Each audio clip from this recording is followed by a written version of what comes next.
wasn't recording that whole time. It's not wanting to start now. I do believe it did not like something I did with that pressure washer.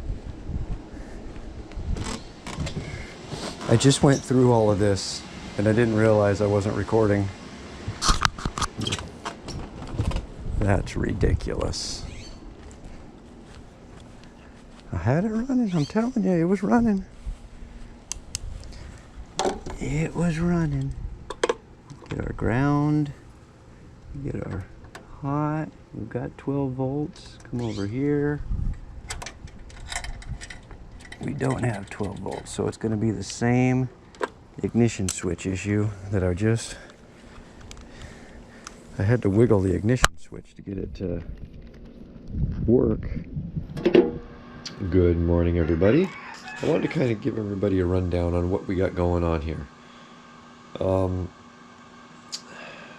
Where to start? Geez. So the thing runs. I know it runs.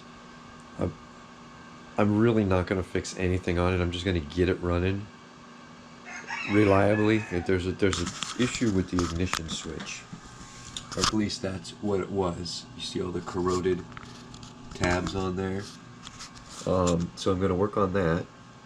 I want to get the thing running so it'll stay running, and just run it around a little bit to see, you know, the condition of the engine. I think the engine is going to need a rebuild. So this is a Craftsman overhead valve gold, 12.5 horsepower. Well, it's a Briggs & Stratton, but made for Craftsman. Excuse me. I'm reasonably sure that the carburetor leaked fuel into the crankcase, and then it was run. And it was run like that for a while, so I think the damage is done and it needs to be rebuilt. But anyway, that's what we're going to work on. I don't know if you could see the frame is twisted in the front here. You know, there's one good thing you can always count on with my dad, is when he has a piece of equipment, you know that thing's been well used, and you know the oil's never been changed in it. So I just put a little bit of oil in it. What was in it was probably what came in it. In fact, no, I changed the oil on this when I worked on it several years ago. But anyway, I'm reasonably sure the engine needs I'm just going to see what kind of condition it's in before I go welding up the cracks in the frame and whatever needs to be done. Let's take a look in the back.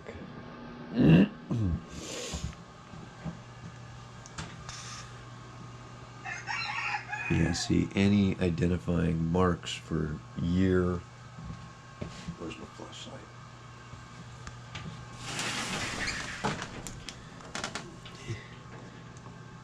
Should be back here somewhere, but it's not.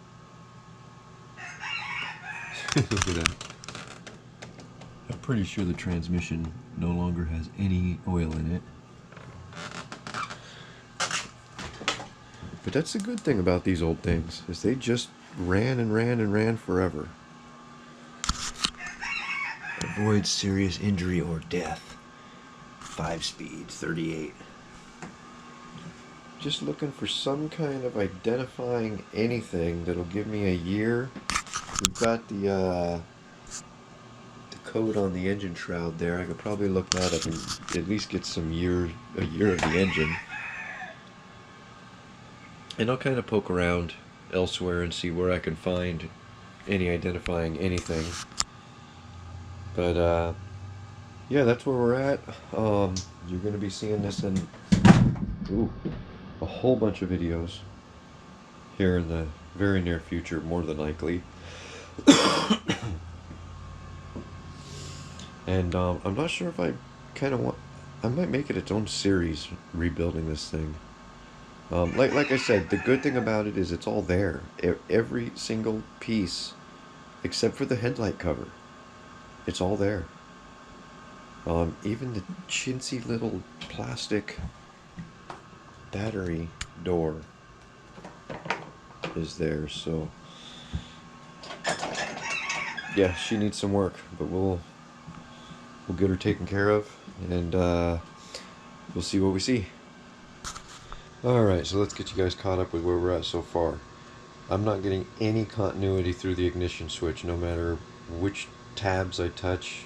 Nothing. I'm getting nothing through it. So thankfully they actually still sell these, and it says my local Lowe's has 2 of them. So I'm gonna run and pick up one of those.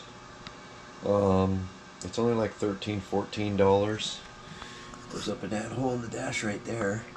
And yeah, it's a very small investment to make to check see how this thing's working. I might do another thing or two to it before I run up there, but that is the plan for now. Actually, I think I'm gonna pull this fan. I'm gonna pull this fan shroud off and see what kind of mouse nest we have in there. Yeah, we're gonna do that right now. It's really not bad at all. A couple little spider webs in there, and here, let me shut that off. Not even close to as bad as I was expecting it to be.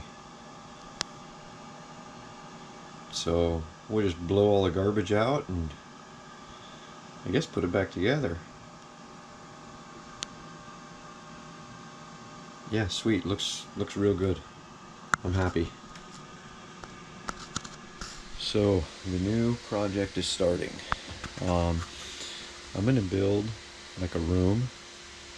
It's gonna go from like the edge of that window to the other one, and I want it to look kind of barn rustic.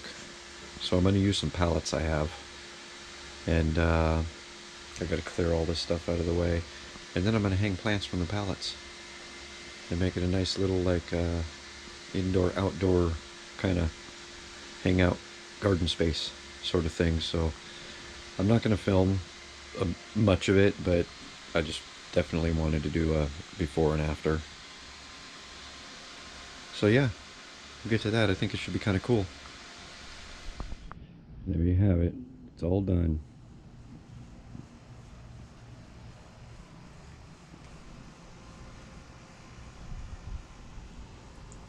I think it looks fantastic.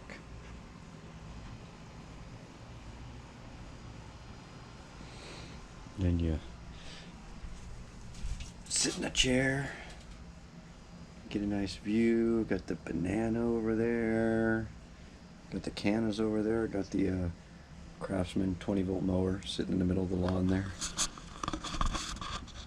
California palm. Just peaceful. It's kind of nice.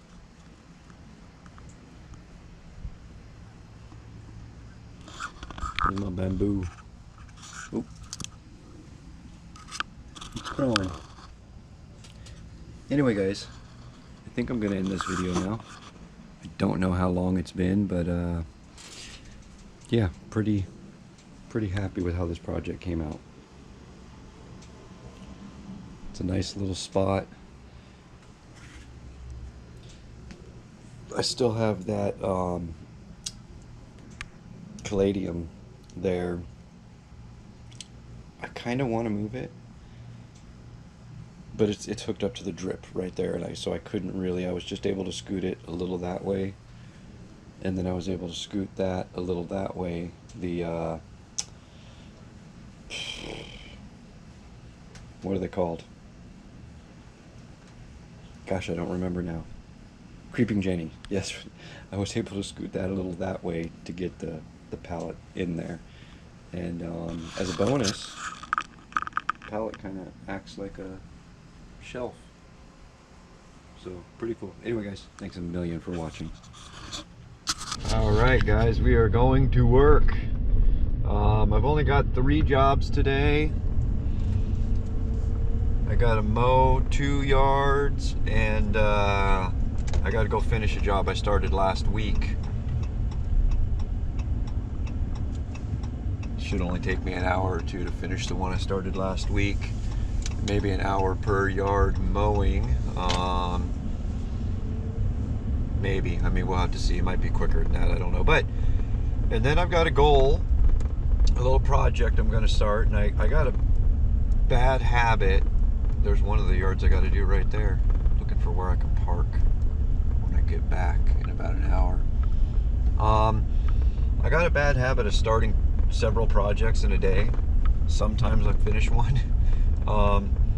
I got to stick to this project though. I've got to, number one, the whole health thing and exercise. I've been super slacking on it since I lost my job. I've been, it's hard to explain, guys. A little depressed, but at the same time super busy. Anyway, I gotta get into my walking and my cycling every day again, like I was doing. But anyway, the project we're doing is we're gonna get the side yard taken care of. We're gonna get the little side yard in front of the shop where I park the trailer. We've got to get that all cleaned up and organized as best as we can. We're not going to be able to get it all cleaned up like today, but we at least got to get it as best as we can get it, so we can start working, being a little more efficient. And cleanliness is efficient. So anyway, almost to the first job, and we'll go from there. We'll see you on the mower.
Alright guys, we're heading to the last job of the day. Oh, excuse me, wow. It's only going to take me an hour or two maybe. I got to start doing paperwork.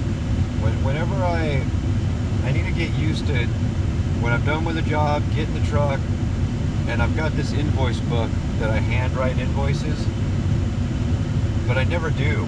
And I'm worried, I don't think I've forgotten any yet, but I'm worried I'm going to forget invoices when I get home and put them in the software. So I'd hate to waste the carbon copy, but it'd be nice to be able to at least reference that book when I get home and put the stuff in the computer, so I know that I'm invoicing everybody properly. But anyway, headed to the last job, then I gotta get home and get started on my home projects. So nothing special going on at this last job, so we'll probably catch you back at the house.